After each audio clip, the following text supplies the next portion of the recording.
इस चित्र में आत्माओं के पिता परमात्मा का परिचय स्पष्ट किया है। भगवानुवाच्य है, मैं जो हूँ जैसा हूँ स्वयं का परिचय मैं स्वयं देता हूँ। जैसे शरीर की रचना के लिए हमारे लौकिक पिता हैं, वैसे शरीर को चलाने वाली चेतना का पिता एक पारलौकिक चेतना निराकार परम पिता परमात्मा है। यह कोई धर्म, जाति, भाषा में सीमित नहीं है। जन्म मरण रहित ज्योति बिंदु परमात्मा हम बच्चों को सद्बुद्धि प्रदान कर अच्छे कर्म करने की शक्ति भरते हैं और हमें सुख शांति का वर्षा देते हैं। परमात्मा सर्व का पिता कैसे है, अगले चित्र में देखते हैं। निराकार परमात्मा का स्मृति चिन्ह ज्योतिर्लिंग के रूप में भारत के कोने कोने में पूजा जाता है।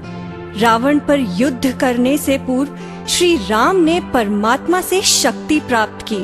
अमर आत्मा का ज्ञान सुनाने वाले परमात्मा को पूजने भक्त बर्फीले स्थान अमरनाथ पर जाते हैं। विश्व रचयिता परमात्मा का यादगार विश्वनाथ में है। सोमनाथ भारत का सबसे पहला व पुराना मंदिर। राजा विक्रमादित्य ने शिवलिंग की यहाँ स्थापना की। पशुपतिनाथ नेपाल में शिवलिंग की पूजा करते हैं और जापान में शिवलिंग के आकार का चीन कौन सेकी, जिसे 3 फीट के स्टैंड पर रखकर ध्यान करते हैं। हमारे मुसलमान भाई कहते हैं अल्लाह एक नूर है, तो नूर अर्थात प्रकाश। हमारे क्रिश्चियन भाई कहते हैं गॉड इज लाइट, तो लाइट अर्थात प्रकाश। गुरु नानक जी कहते हैं एक ओमकार सतनाम, अर्थात एक आत्मा जो सदैव सत्य स्वरूप में स्थित है, जन्म मरण से रहित है। हमारे सभी धर्म स्थापकों ने उंगली ऊपर दिखाई। भगवान एक है, भगवान ऊपर रहता है। निराकार परमात्मा कैसे सुख शांति का वर्षा देते हैं, अगले चित्र में दिखाते हैं। परमात्मा का स्मृति चिन्ह शिवलिंग पर 3 लकीरें की जाती हैं। यह परमात्मा के 3 दिव्य कर्तव्य का प्रतीक है।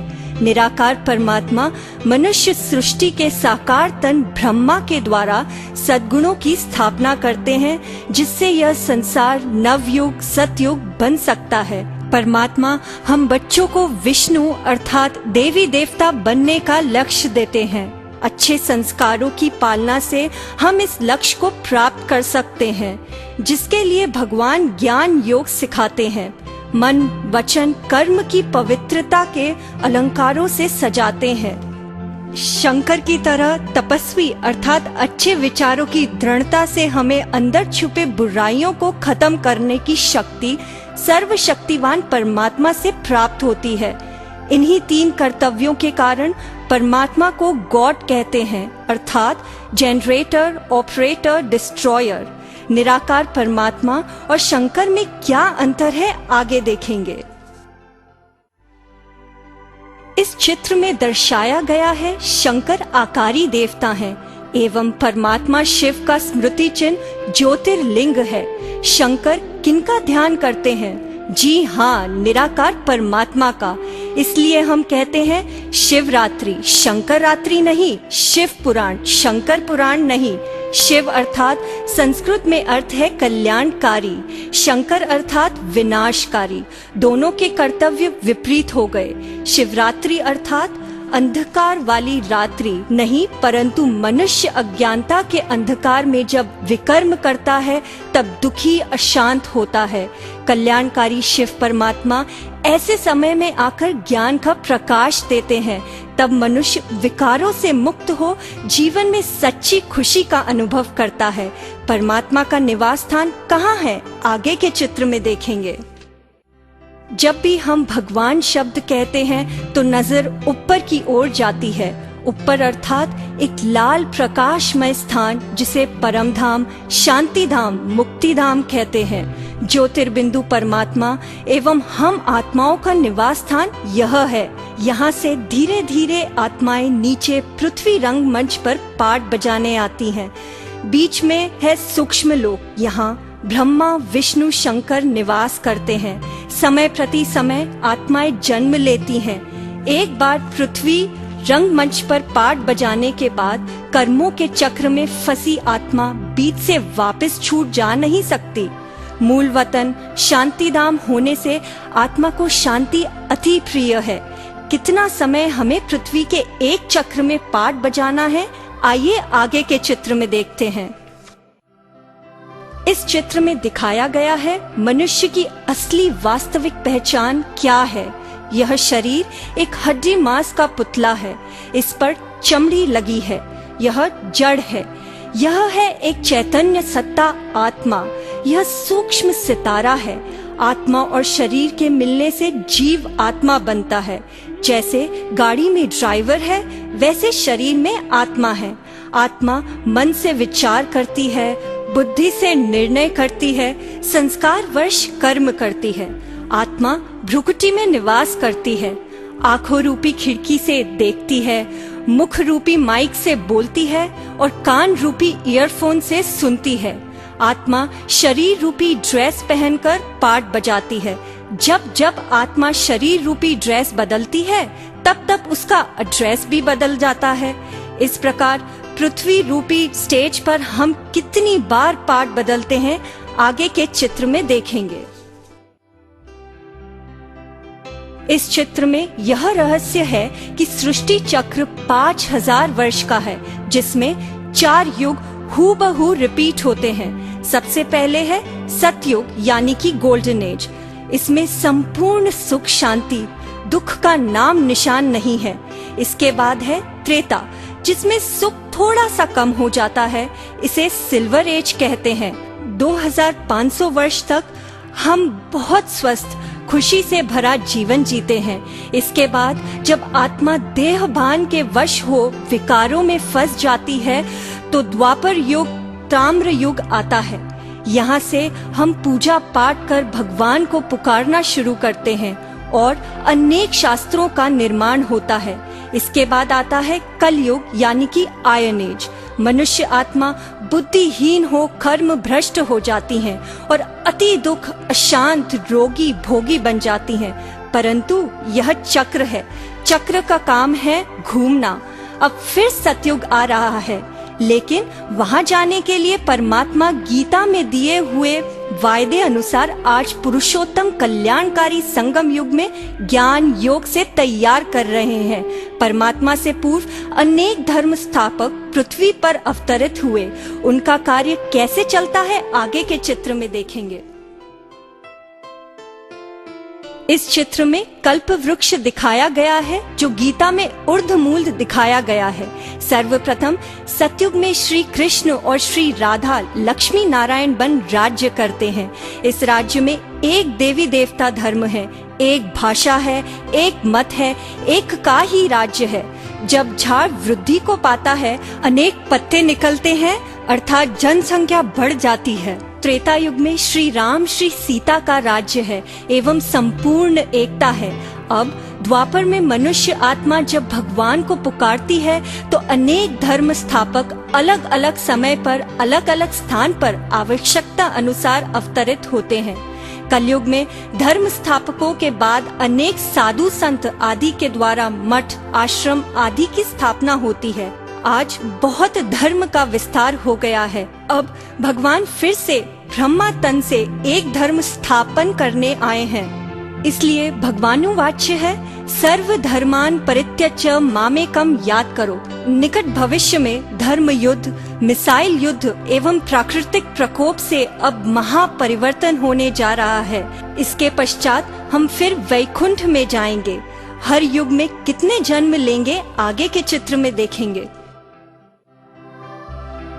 इस चित्र में मनुष्य आत्मा के साथ भारत के उत्थान और पतन की कहानी दर्शाई गई है। सतयुग में हम 8 जन्म लेते हैं एवं 16 कला संपूर्ण होते हैं। यहाँ जनसंख्या है 9 लाख। त्रेता युग में हम 12 जन्म लेते हैं और 14 कला संपूर्ण होते हैं। द्वापर युग में हम में 8 कला रह जाती है और हम 21 जन्म लेते हैं। अब हम पूज्य से पुजारी बन गए। यहाँ से हम मूर्ति पूजा शुरू करते हैं। कलयुग में आत्मा में कोई कला अर्थात दिव्य गुण नहीं रहे। यहाँ हम 42 जन्म लेते हैं। चरित्रहीन हो मनुष्य विकर्म की खाई में गिर जाता है। अनेक प्रकृति के तत्वों की भी पूजा करना शुरू करते हैं, परंतु हमें सुख शांति प्राप्त नहीं हुई। इस प्रकार 83 जन्म हम 5000 वर्ष में लेते हैं। अब हम पिता परमात्मा के पास अलौकिक 84वां जन्म लेते हैं। दिव्य गुणों को फिर से जीवन में लाने का अभ्यास करते हैं। अंत में हम अमर आत्माएं घर जाएंगी, फिर आएंगे सतयुग में। गीता में वर्णित राजयोग क्या है, अगले चित्र में दिखाते हैं। इस चित्र में दिखाया गया है सर्वशक्तिवान परमात्मा की याद, ध्यान और योग या मन के मिलन से हम आत्माओं में शक्ति का संचार होता है। जैसे एक बच्चा अपने पिता को याद करता है, वैसे हम बच्चे आत्माएं पिता परमात्मा को करते हैं।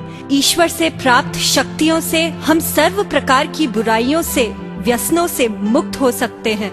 हमारे जीवन में खुशी और उमंग उत्साह आ जाता है।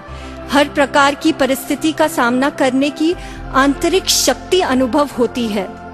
इसलिए गीता में कहा है कि राजयोग से कर्म कौशल्य, अच्छे कर्म करने की शक्ति हमें आने लगती है। हम 1 से 2 और 2 से 4 सभी मिलकर एक दिन इस भारत भूमि को फिर से स्वर्णिम अर्थात सोने की चिड़िया बनाएंगे। इस प्रदर्शन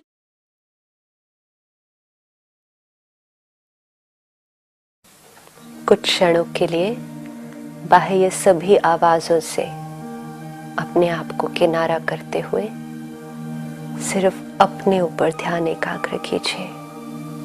शरीर के एक एक अंग से हल्के होते हुए, जैसे कि वो है लेकिन है भी नहीं, बिल्कुल लाइट करते जाइए।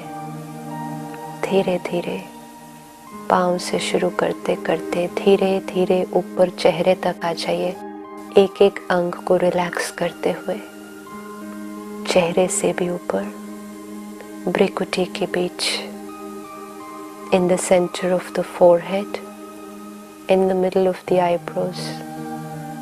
अपने आप को देखिए अति सूक्ष्म ज्योति बिंदु स्वरूप, just a point of light.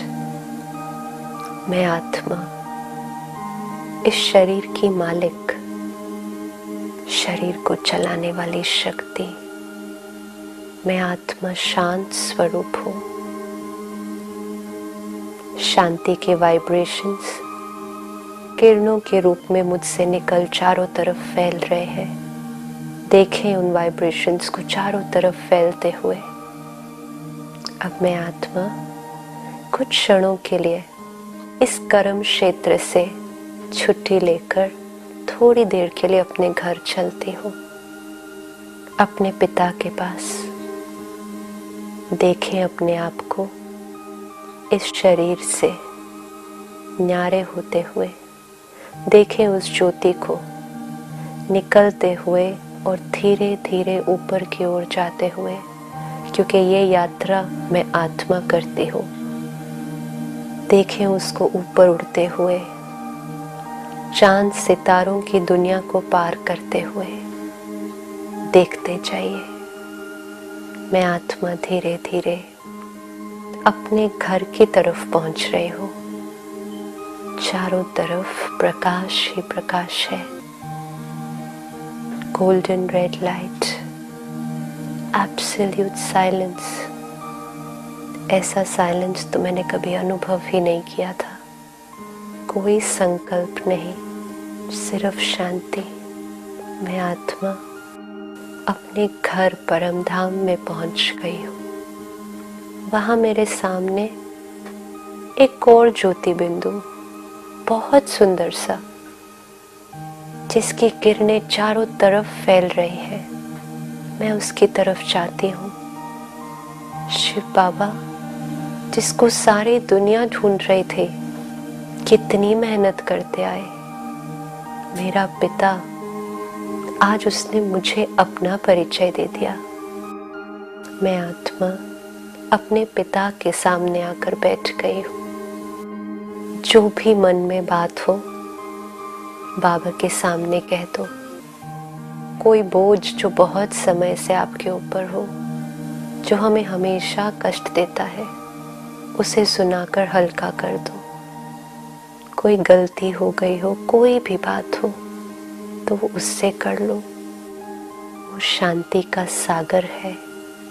शांति की किरणें उससे निकलकर मुझ आत्मा को छू रही हैं। मुझ आत्मा के सारे घाव मिटते जा रहे हैं। अपने अंदर ये शक्तियों को भरते हुए धीरे धीरे फिर से उसी यात्रा पर मैं वापस आती हूँ। चांद सितारों को पार करते हुए वापस इस सृष्टि पर, इस शरीर में आकर भ्रिकुटी के बीच अपने स्थान पर बैठ जाती हूँ। इस प्रदर्शनी में दिखाए गए चित्रों पर संपूर्ण जानकारी प्राप्त करने के लिए आप हमारे स्थानीय सेवा केंद्र पर प्रदान की गई निशुल्क सेवाओं का लाभ लें। ओम शांति।